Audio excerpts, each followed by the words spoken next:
What's up guys? Jet here and welcome to my channel.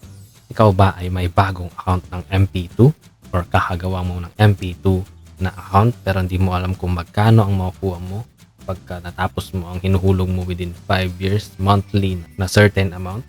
Kung gusto mong matuto ng Pag-ibig MP2 computation, manood ka dito sa video to kasi meron akong ginawang Excel file ng Pag-ibig MP2 na based din sa Pag-ibig MP2 na computation nila sa website nila. Pero binigyan ko or nilagyan ko ng formula. Kung gusto nyo i-download, nandito lang sa link sa baba. Pero kung gusto nyo matuto kung paano gamitin tong Excel file na to, manood kayo sa video to. And don't forget to like, comment, subscribe to my channel. And this is Jet. Tara sa video natin. So ilapit ko lang muna tong mic para marinig nyo ako. And focus muna tayo dito sa Excel file na ginawa ko para dun sa Pag-ibig MP2. Dumako na tayo dito sa ginawa ko. So dito sa Excel na to, mostly ang gagalawin nyo is yung makulay red lang ang gagalawin nyo guys dito sa Excel file. Kasi naka-formula na to.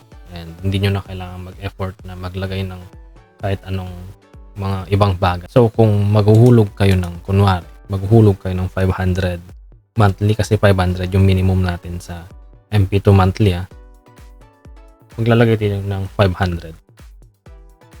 Pag nailagay nyo yung 500 dyan, mag-automatic na yung formula natin. So, kunwari, 2024 ngayon. Simulan natin 2024 dito. Then, 2025. Then, idadrag na lang natin siya. So, hanggang 2028 yung Pag-ibig MP2 mo. So, kunwari, nagsimula ka ng 2025 ng January. Ang MP2 mo, ilalagay mo lang dito is 2025 and 2026. And idadrag mo na lang siya. So, 2029 ng January matatapos yung MP2 mo. Doon mo matatapos or doon mo makukuha yung maturity date ng MP2 mo. Tapos, kung pag naglagay ka ng 500 na minimum per month, ang makukuha mo na total amount is 35,000 most likely ganun. Pero nakabase pa rin yan dun sa yearly dividend rate. Kunwari may dividend rate tayo ng 2025, sabihin mo nasa 6.5, sabihin mo 6.5. Kasi nag-iiba yan Naglalaro yan sa 5, 6, 7, minsan nag-8. Pero maswerte lang tayo pag nag-8 yung dividend rate. So, sabihin na natin dito 6.5 sa unang taon. Tapos 7.1. Then 7.2. Tapos, sabihin mo natin nag 6.8 din siya. And sa huli, naswertihan mo, nag 8 siya. So, most likely, makukuha mo is 36,000 pesos. Saan nanggaling tong 36,000 pesos na to? So, sa unang taon, meron kang total interest rate na 211 pesos. Kasi yung hinuhulog mo lang is 500 monthly. Yung cumulative ng 500 monthly sa 12 months is yung 6,000. So, bali ang unang taon, meron ka lang na-earn na 6,211 sa unang taon. Pero wag kang mag-alala kasi cumulative yan. Sa susunod na taon, yung nakuha mong interest rate sa unang taon is madadagdag doon sa pangalawang taon. Naiintindihan nyo ba ako? So, kunwari, yung unang 12 months mo, 6,000 plus itong 211.25 plus yung monthly mo, 500. Yun yung magiging hulog mo or yung total hulog mo ng January. And cumulative yan guys. So, pag nakikita nyo dito is after end ng December, meron ka ng 12,211.25. Yan naman ang na-earn mo ng second year. Tapos, ito na naman, yung na-earn mong interest ng second year, 671 na. So, yung mangyayari is ma-add na naman siya sa third year.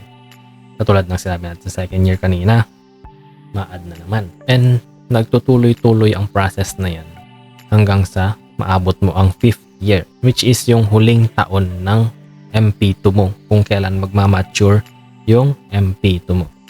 So, pag nakuha mo na yung 5 total interest rate per year, pwede mo nang pag-aadin yan. And yan yung magiging total interest ng MP2 mo plus yung hinulog mo monthly, which is yung 30,000 kasi 500 times 12 times 5 is 30,000.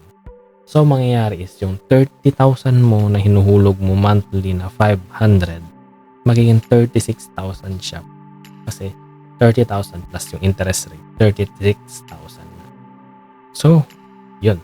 Anong mangyayari pag mas mataas yung hinuhulog mo monthly? Kunwari, naghulog ka ng 5,000 monthly at nakadepende rin to sa annual dividend, kaya mag-iiba yung interest rate nito. So yun, mataas-taas. Parang yung 5,000 mo monthly ng 5 taon magiging 360,000. Kung mag-claim naman ng Pag-ibig MP2, magagawa ko ng tutorial na ilalagay ko dito at ito magpapa-up sa screen. Gagawin ko pa lang yung tutorial, kaya mauuna muna tong computation ng MP2. At kung paano gumawa ng MP2 account, meron akong video dito, panoorin nyo na lang din. So, ang tanong, paano pag naghulog ako ng 100,000 ng unang buwan, or sabihin natin 10,000 sa unang buwan? May effect ba ito? Meron, guys. Pag naghulog kayo ng unang hulog nyo sa pinakaunang buwan, mas malaki ang makukuha nyong interest, kasi pag mas malaki ang unang hulog nyo, mas mataas ang makukuha nyo. Subukan natin dito sa Excel file natin. Maglalagay tayo ng 10,000 sa unang hulog. So, anong nangyari, guys? At ibabalik natin yung monthly natin ng 500 muna. So, anong nangyari? Tignan nyo, guys. Di ba yung una is 36,000 yung makukuha mo dun sa 500 monthly na hinulog mo or hinuhulog mo?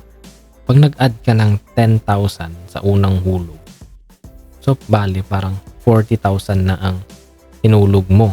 Lahat yun, 40,000. Okay, 40,000 ang total na hinulog mo. Ang nangyari is nagkaroon siya ng additional 4,000 na interest. So yung mag-withdraw mo is magiging 50,000 na siya, guys. 50,000 plus 4,000 na yung interest mo, is lumaki yung interest kasi naghulog ka sa unang hulog ng ganitong amount. Pag naghulog ka ng ganitong amount is mas malaki ang makukuha mo talaga pag meron ka nahulog na una sa mga ganitong mga amortization or ganitong mga may dividends na MP2. So kung may mga katanungan kayo dito sa Excel file na to, is mag-comment lang kayo dyan sa baba ng gusto nyong itanong at ilalagay ko rin tong Excel file na to dito sa baba kasama ng link papunta dun sa mga paano gumawa ng MP2 account or paano mag-claim ng MP2 na matured within 5 years. Kasi nakatapos ko lang nag-claim ng MP2, masaya-saya naman ako. May bumalik sa akin from yung nasinusweldo, kasi binabawas na lang sa sweldo ko yung hinuhulog sa MP2. Hindi ko na rin mamamalayan kasi nasanay na rin ako nung una, namamalayan kasi malaki yung bawas sa akin, pero nung sumusunod na parang hindi ko na namamalayan kasi kinikip ko na siya as savings ko after 5 years. So kung may katanungan kayo, don't forget to like, comment, subscribe to my channel. And this is Jet. I see you on guys in my next video. Panoorin na lang tong mga ibang videos ko dito. Salamat sa panonood. Thank you. Bye.